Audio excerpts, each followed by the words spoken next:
Assalamualaikum warahmatullahi wabarakatuh. Perkenalkan, nama saya Bilkis Agnia Rafiqa Sriani dengan NPM 2419111003 dari Prodi Teknik Sipil Universitas Widyatama.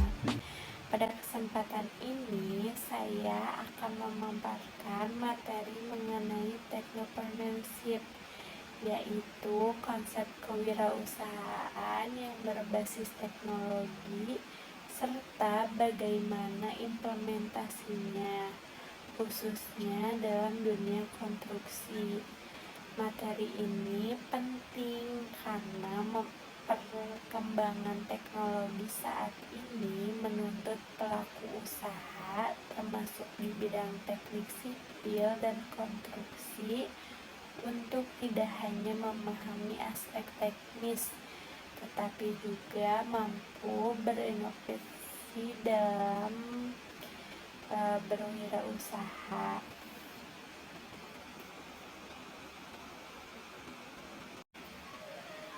Nah, sekarang kita masuk ke dalam materinya. Mula-mula, apa sih technopreneurship itu? Nah, technopreneurship berasal dari dua kata, yaitu teknologi dan entrepreneurship. Secara sederhana, technopreneurship adalah kegiatan kewirausahaan yang memanfaatkan teknologi sebagai fondasi utama dalam menciptakan dan mengembangkan bisnis. Nah, di era digital saat ini tuh hampir seluruh sektor usaha nggak lepas dari teknologi.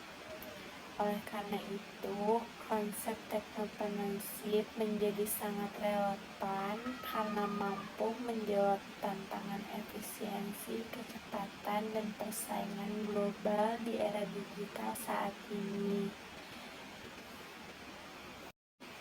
Nah, sekarang masuk ke definisi teknologi dan entrepreneur. Nah, menurut Kamus Besar Bahasa Indonesia, teknologi itu diartikan sebagai metode ilmiah untuk mencapai suatu tujuan praktis atau ilmu pengetahuan terapan.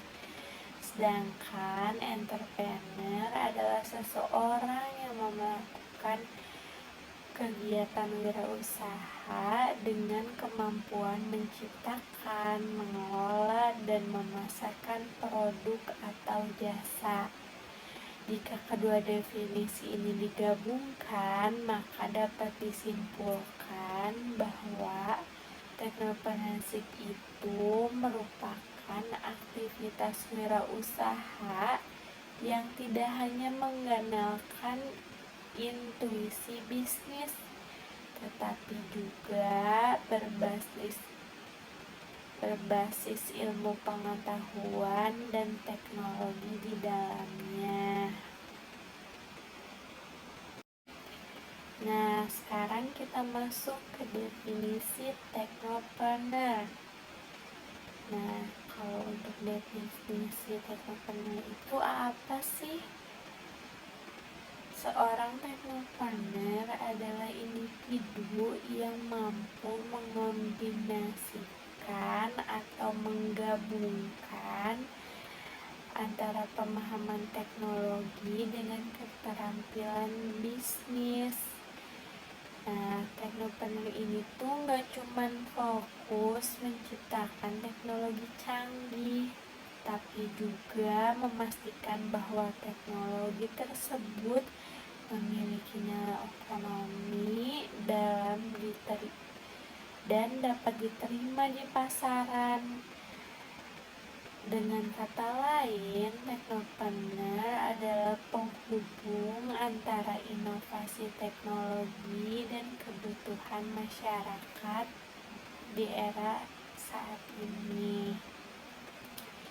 Lalu selanjutnya kita masuk ke landasan technopreneurship.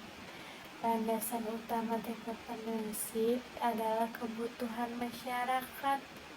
Setiap Inovasi sebaiknya berangkat dari permasalahan nyata yang dihadapi oleh pengguna.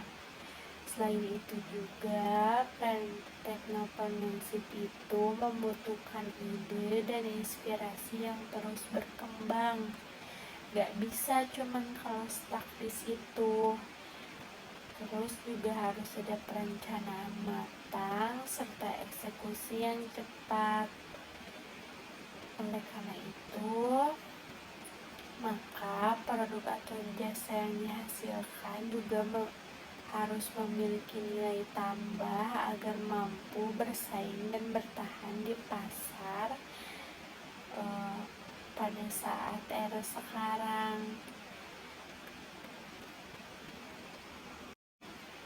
Selanjutnya kita masuk ke peranan teknopreneurship. Teknopreneurship itu punya peran apa sih di dunia ekonomi pada saat ini? Teknopreneurship memiliki peranan penting dalam mendorong pertumbuhan ekonomi melalui inovasi. Teknopreneur juga mampu menciptakan lapangan kerja baru loh, juga meningkatkan daya saing industri. Jadi kita sebagai teknopreneur itu harus mampu buat ciptain lapangan kerja baru. Di Indonesia ini masih sangat membutuhkan banyak sekali lowongan pekerjaan. Jadi sebagai entrepreneur sebaiknya kita bisa menciptakan lapangan kerja baru dan meningkatkan daya saing industri. Selain itu, teknopreneurship juga berperan dalam optimalisasi sumber daya lokal serta mendorong munculnya bisnis-bisnis baru yang lebih efisien dan berkelanjutan. Nah, sekarang kita masuk ke slide berikutnya. Sebelumnya kita tuh pasti berpikir-pikir kan, apa sih teknopreneurship itu, manfaatnya untuk kehidupan kita. Manfaat teknopreneurship itu antara lain adalah meningkatkan efisiensi dan produktivitas kerja, terciptanya lapangan pekerjaan baru itu, serta meningkatkan pendapatan masyarakat. Selain itu juga, teknopreneurship mampu mendorong perkembangan UMKM. Jadi, dengan kita menciptakan lapangan kerja baru, misalnya, itu tuh hal yang bisa mendorong UMKM di sekitaran kita tuh lebih maju lagi. Nah, juga mengubah industri tradisional jadi lebih modern dan kompetitif. Jadi kita sekarang udah bisa mengubah industri yang tradisional atau yang sudah lama itu jadi lebih baru, lebih modern, dan lebih update tentang perkembangan zaman.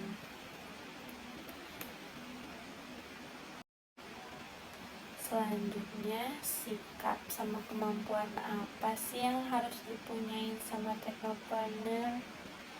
Nah, sebagai teknopreneur kita tuh kalau mau jadi teknopreneur dibutuhkan sikap dan kemampuan tertentu seperti kreativitas, inovasi, ketekunan, serta etika dalam berbisnis.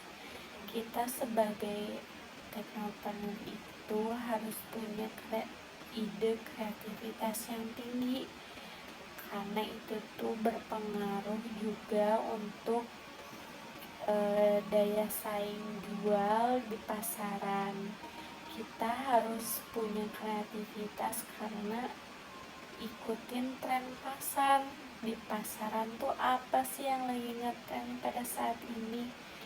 Nah, kita tuh sebagai teknopreneur harus punya sikap kreatif dan inovatif itu. Nah, untuk tekun dan teliti dan produktif tuh sebagai teknopreneur kita tuh harus tekun dalam menjalankan bisnis, teliti juga. Karena apa? Kalau misalnya ada kecacatan dalam produk, itu tuh udah jadi tanggung jawab kita tentunya. Jadi kita tuh harus punya sikap teliti dalam menjalankan bisnis sebagai teknopreneur. Kita juga harus punya etika bisnis. Nah, untuk mandiri dan bertanggung jawab itu, kita sebagai teknopreneur itu harus punya rasa tanggung jawab akan bisnis kita itu. Jadi kita harus berani mengambil resiko secara sistematis dalam menjalankan bisnis. Nah, sekarang kita mengenali peluang bisnis. Peluang bisnis itu bisa muncul dalam berbagai situasi, baik melalui perencanaan maupun secara spontan.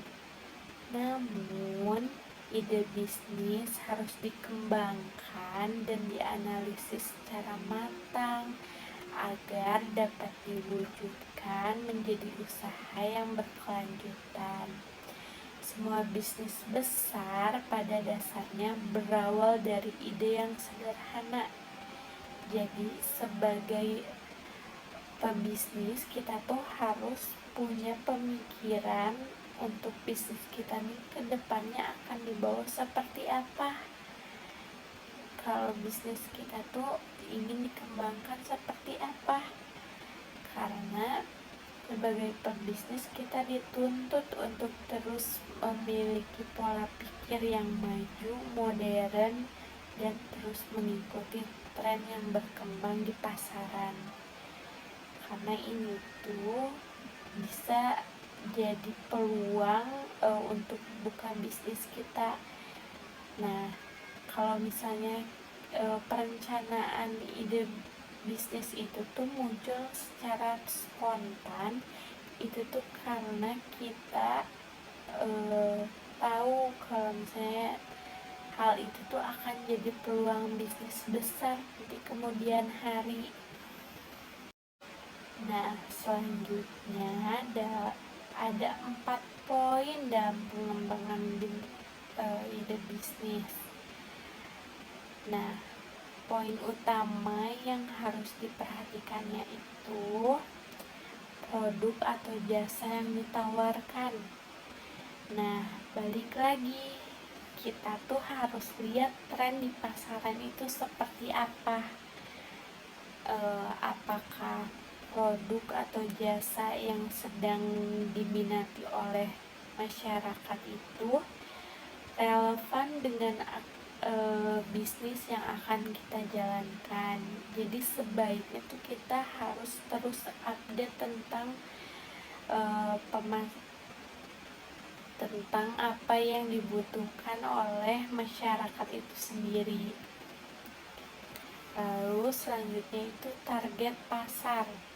Nah, kita harus tahu target pasar penjualan kita ini tuh ke siapa aja sih. Itu tuh sangat penting. Lalu ada strategi pemasaran. Nah, selanjutnya ada cara pemasaran. Untuk strategi pemasarannya sendiri, kita tuh harus punya konsepan yang matang. Sebelum memulai bisnis, kita tuh harus punya strategi pemasaran apa yang akan kita lakukan nanti pada saat kita memulai bisnis tersebut. Nah, selanjutnya balik lagi ke kebutuhan pelanggan. Tren apa sih yang lagi dibutuhin sama pelanggan pada era saat ini? Kalau kita mau bangun bisnis, itu juga sangat penting tahu untuk kita olah dulu sebelum kita mengembangkan ide bisnis yang sudah kita buat. Keempat poin ini tuh saling berkaitan dan menjadi dasar keberhasilan suatu usaha. Jadi ini tuh 4 poin utama yang harus kita perhatikan sebelum kita memulai untuk membangun suatu bisnis. Nah, sekarang masuk ke cara menciptakan ide bisnis. Ide bisnis itu dapat diperoleh melalui berbagai cara. Yang pertama itu brainstorming.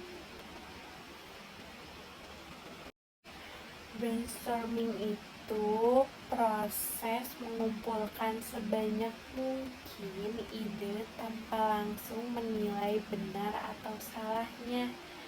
Selain itu, fokus discussion atau diskusi kelompok terarah dapat membantu menggali ide melalui pertukaran pendapat. Pemanfaatan sumber informasi seperti buku, jurnal, dan internet juga sangat penting untuk melihat tren pasar yang dapat dan perkembangan teknologi. Di samping itu, ide bisnis dapat diperoleh melalui customer advisory board, yaitu dengan mendengarkan langsung masukan dari para konsumen. Dengan cara ini, ide yang dihasilkan akan lebih relevan dan sesuai dengan kebutuhan pasar. Nah, sebelum memulai bisnis, kita tuh harus memilih ide bisnis yang tepat.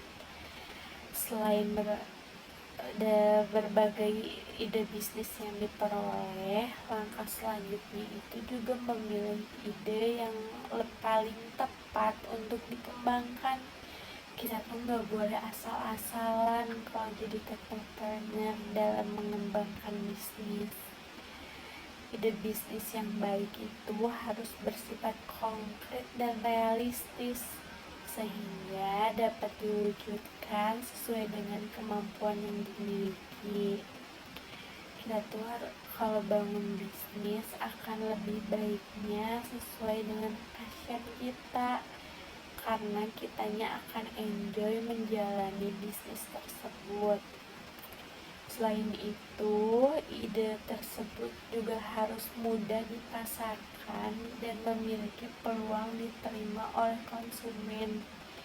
Kesesuaian dengan karakter dan minat pelaku usaha juga menjadi sektor penting, karena bisnis yang dijalankan memerlukan komitmen jangka panjang. Resiko usaha perlu dipertimbangkan agar dapat diminimalkan, serta ide bisnis harus memiliki keberlanjutan agar mampu bertahan dan berkembang dalam jangka panjang.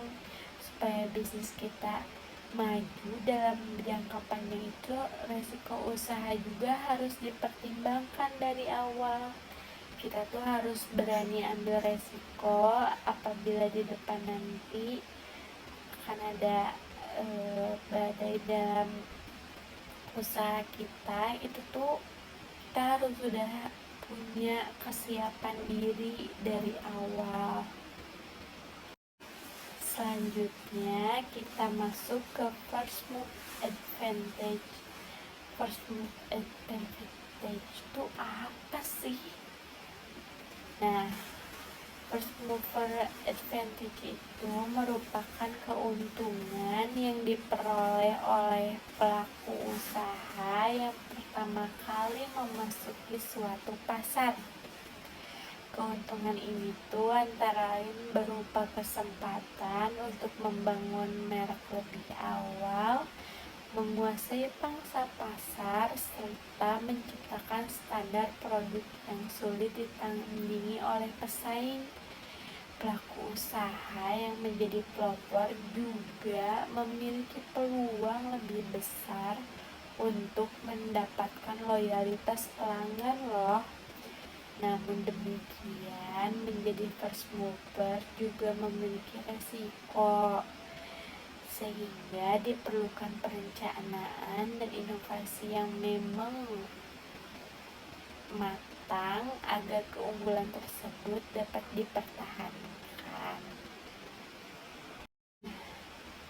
Nah, selanjutnya masuk ke menguji ide bisnis. Nah, kita tahu ide bisnis itu bisa diuji dengan menganalisis SWOT. Setiap ide bisnis yang telah dipilih perlu diuji terlebih dahulu sebelum direalisasikan. Salah satu metode yang umum digunakan adalah analisis SWOT. Analisis ini bertujuan untuk mengidentifikasi kekuatan dan kelemahan internal dari bisnis tersebut, serta peluang dan ancaman yang berasal dari faktor eksternal. Dengan melakukan analisis SWOT, pelaku usaha dapat mengetahui potensi bisnis secara lebih menyeluruh dan menyusun strategi yang tepat untuk menghadapi tantangan yang ada. Nah, selanjutnya itu contoh analisis SWOT itu apa sih?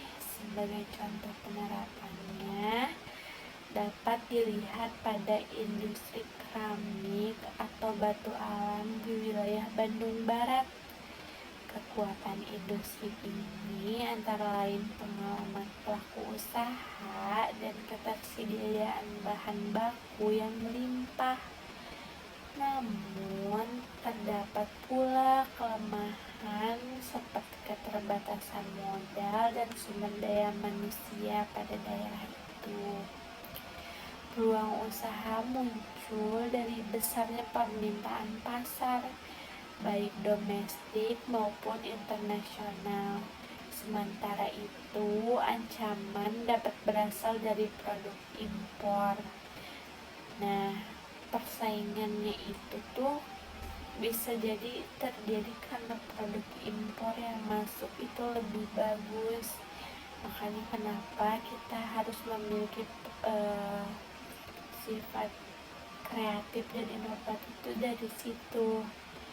Nah, perubahan kebijakan pajak juga berpengaruh, serta persaingan harga. Contoh ini menunjukkan pentingnya analisis SWOT dalam memutuskan strategi bisnis. Nah, selanjutnya kita masuk ke studi kelayakan usaha, di mana studi kelayakan usaha ini tuh merupakan suatu analisis mendalam yang dilakukan untuk menilai apakah suatu rencana bisnis ini tuh layak enggak untuk dijalankan. Studi ini tuh mencakup beberapa aspek, mulai dari pasar hingga keuangan. Tujuan utamanya itu si studi kelayakan ini tuh untuk mengurangi resiko kegagalan usaha dan memastikan bahwa sumber daya yang digunakan dapat memberikan hasil yang optimal. Dengan adanya studi kelayakan, pelaku usaha dapat mengambil keputusan secara lebih rasional dan terukur. Selanjutnya ada tujuan studi kelayakan usaha. Nah, tujuannya tuh buat apa sih dilakuin studi kelayakan usaha ini? Antara lain itu untuk mempermudah proses perencanaan dan pelaksanaan usaha. Selain itu, studi kelayakan juga membantu meminimalkan resiko kerugian. dengan mengidentifikasi potensi masalah sejak dini. Jadi, studi kelayakan ini tuh akan berguna untuk kedepannya supaya resiko kerugian yang kita dapatkan itu nggak akan besar gitu, jadi bisa dideteksi lebih dini. Studi ini juga berfungsi sebagai alat pengawasan dan pengendalian sehingga pelaku usaha dapat mengevaluasi kinerja bisnis secara berkala dan melakukan perbaikan yang diperlukan. Jadi sebelum kita melakukan usaha tuh, tujuan studi kelayakan usaha ini buat mengevaluasi kinerja bisnis kita. Jadi ada tahapannya secara berkala. Nah, untuk melakukan perbaikan yang diperlukan. Jadi kalau ada perbaikan tuh buru-buru ya dilakuin, karena ya itu adalah tujuan studi kelayakan usahanya. Lalu ada aspek studi kelayakan usaha. Dalam studi kelayakan usaha terdapat beberapa aspek yang perlu dianalisis secara menyeluruh. Aspek pasar dan pemasaran berkaitan dengan permintaan, persaingan, dan strategi penjualan. Aspek teknis dan teknologi menilai kesiapan teknologi dan proses produksi. Aspek sumber daya manusia dan manajemen untuk menilai kemampuan pengelolaan usaha. Selain itu, aspek keuangan menilai kelayakan investasi, sedangkan aspek legalitas memastikan kepatuhan hukum kita sebagai pebisnis. Juga ada aspek eksternal dan budaya, itu memperhatikan faktor sosial yang terjadi di masyarakat. Selanjutnya ada tahapan studi kelayakan usaha. Studi kelayakan usaha dilakukan melalui beberapa tahapan yang saling berkaitan. Tahapan dimulai dari brainstorming ide bisnis, kemudian dilanjutkan dengan penelitian untuk mengumpulkan data yang relevan. Setelah itu dilakukan evaluasi terhadap data yang diperoleh, diikuti dengan pengambilan keputusan apakah usaha layak dijalankan atau tidak. Jika dinyatakan layak, maka dilakukan perencanaan pelaksanaan dan dilanjutkan dengan tahap pelaksanaan usaha. Jadi untuk kita melakukan usaha juga ada tahapan studi kelayakannya. Jadi nggak asal-asalan usaha yang kita jalankan itu tuh udah terkonsep. Nah, sekarang kita masuk ke dalam teknologi dalam konstruksi. Teknologi yang banyak digunakan dalam konstruksi antara lain itu ada BIM, drone, Internet of Things, kecerdasan buatan atau AI, augmented reality, visual reality, atau yang disingkat AR dan VR, serta teknologi otomatisasi dan robotik. Nah, di sini saya akan menjelaskan apa sih manfaat teknologi konstruksi. Manfaat teknologi dalam industri konstruksi yaitu penerapan teknologi memberikan dampak besar terhadap peningkatan keselamatan kerja karena beberapa pekerjaan beresiko tinggi dapat dikurangi keterlibatan manusianya. Nah, salah satu contohnya itu bisa kita ganti peran manusia yang ada di pekerjaan itu tuh dengan robot misalnya atau mesin. Nah, selain itu, teknologi juga membantu meningkatkan efisiensi waktu dan biaya proyek. Nah, proses pekerjaan menjadi lebih terkontrol, terus kesalahan juga dapat diminimalkan. Nah, terus produktivitas tenaga kerja tuh bisa lebih meningkat. Pada akhirnya, teknologi berperan penting dalam menghasilkan bangunan dengan kualitas yang lebih baik dan konsisten tentunya. Nah, dari manfaat teknologi konstruksi ini tuh itu tuh sangat penting banget dalam pekerjaan. Terus selanjutnya contoh teknologi konstruksi. Nah, apa aja sih contoh teknologi yang saat ini sudah banyak digunakan dalam konstruksi? Salah satunya itu antara lain ada drone, BIM, IoT, dan teknologi berbasis otomatisasi. Nah, drone itu dimanfaatkan untuk survei dan pemantauan lokasi proyek secara cepat dan akurat.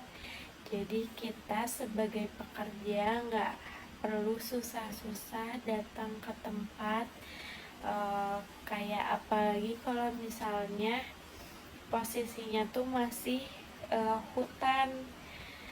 Nah, kita bisa pakai drone supaya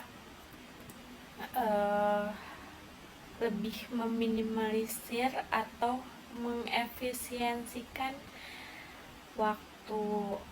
Nah, terus Building Information Modeling atau BIM itu digunakan untuk perencanaan dan visualisasi desain secara detail. Jadi sebelum kita membangun, kita tuh bisa bikin desain terlebih dahulu di komputer atau laptop memakai BIM. Terus sensor IoT itu membantu memantau kondisi material dan peralatan secara real time. Sedangkan teknologi seperti augmented reality dan robotik itu mendukung pekerjaan lapangan agar lebih efisien dan aman. Jadi kita tuh juga harus melek teknologi, jangan menolak teknologi, karena dengan adanya robotik tuh bisa mengefisiensikan waktu pengerjaan, dan kita juga sebagai pekerja manusia itu bisa lebih aman dalam kerja yang beresiko tinggi. Nah, sekarang kita masuk ke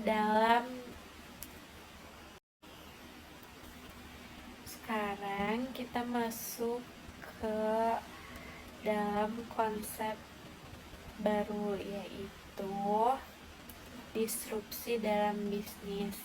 Apa sih disrupsi dalam bisnis tuh? Nah, disrupsi merupakan kondisi ketika inovasi baru menggantikan cara lama yang dianggap kurang efisien. Nah, dalam entrepreneurship itu, disrupsi sering muncul karena pemanfaatan menghadirkan teknologi yang mampu memberikan solusi yang lebih cepat, lebih murah, dan mudah diakses. Disrupsi tidak hanya mengubah cara bisnis berjalan, tetapi juga menciptakan peluang besar bagi pelaku usaha yang mampu beradaptasi dengan perubahan. Nah, apa sih contohnya disrupsi? Contoh disrupsi dapat kita lihat dalam kehidupan sehari-hari. Nah, kalau di bidang transportasi, kehadirannya Gojek dan Grab itu telah mengubah sistem transportasi konvensional. Atau kayak kita tuh kalau mau pergi kemana-mana nggak perlu harus tunggu ojek lewat atau angkot lewat. Nah, kita bisa pakai aplikasi Gojek dan Grab. Itu tuh ngebantu kita di bidang transportasi. Nah, pada sektor retail atau pertokoan, kita ada e-commerce. Nah, e-commerce ini menggeser peran toko fisik karena kemudahannya belanja secara online. Jadi kita nggak perlu jauh-jauh pergi ke toko buat beli barang secara langsung. Kita tuh sekarang udah bisa pesan lewat Shopee atau Tokopedia contohnya. Kalau di bidang keuangan, Vintage menghadirkan sistem pembayaran digital yang lebih praktis. Salah satunya itu kayak QRIS. Sekarang kan di mana-mana kayak warung, toko itu bahkan udah pasang QRIS karena banyak orang yang jarang bawa cash untuk sekarang ini.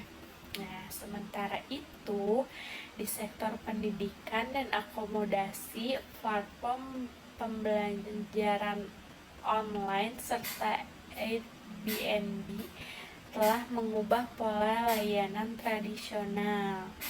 Contoh, kalau di sektor pendidikan itu sekarang ada ruang guru. Jadi kita sebagai murid dipermudah dalam belajar, tidak perlu harus cari guru les kayak gitu. Sebenarnya perlu, tapi itu lebih mempermudah lagi.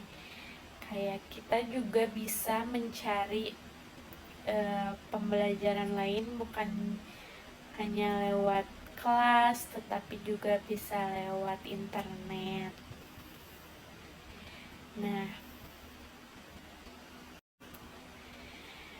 Nah, buat jadi pelaku disrupsi atau yang disebut disruptor tuh kita harus apa sih? Nah, seorang teknopreneur harus mampu melihat kebutuhan pasar yang belum terpenuhi. Setelah itu, dibutuhkan solusi yang unik dan berbasis teknologi dengan fokus pada efisiensi dan kemudahan pengguna. Selain inovasi, keberanian dalam mengambil resiko juga sangat penting. Karena disrupsi seringkali menuntut kita keluar dari zona nyaman dan menghadapi ketidakpastian pasar. Nah, kita tuh sebagai teknopreneur itu harus mampu untuk keluar dari zona nyaman dalam berbisnis. Kita tuh harus mau mengambil resiko buat lebih maju lagi dengan yaitu kita menjadi disrupsi itu harus mau keluar dari zona nyaman. Nah, sekarang kita ambil studi kasus di bidang konstruksi. Nah, Kalau dalam bidang konstruksi, penerapan teknologi dapat dilihat melalui penggunaan sistem manajemen proyek berbasis drone dan IoT. Drone digunakan untuk memantau progres proyek secara berkala, sementara sensor IoT memberikan data kondisi material dan peralatan secara real time.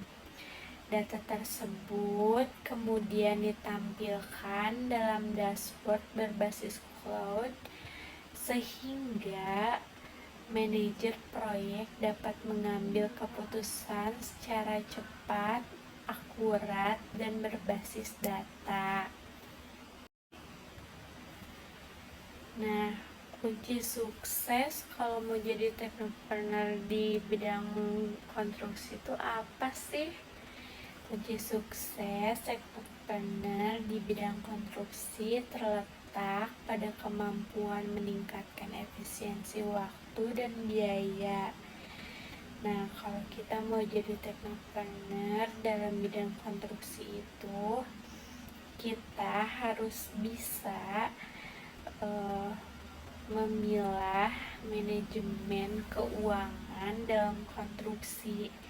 Kita tuh harus misal mentargetkan kalau misalnya proyek ini tuh selesai lebih cepat dari pihak-pihak konstruksi lain. Terus dalam segi biaya kita harus bisa meminimalisir budget supaya kalau konsumen tuh tertarik dengan tempat konstruksi kita tuh. Terus menjaga keselamatan kerja serta menerapkan teknologi yang ramah lingkungan. Selain itu, solusi yang dikembangkan harus bersifat scalable agar dapat diterapkan pada berbagai jenis proyek. Inovasi yang berkelanjutan juga sangat penting agar bisnis mampu bertahan dan berkembang di tengah persaingan industri pada saat sekarang.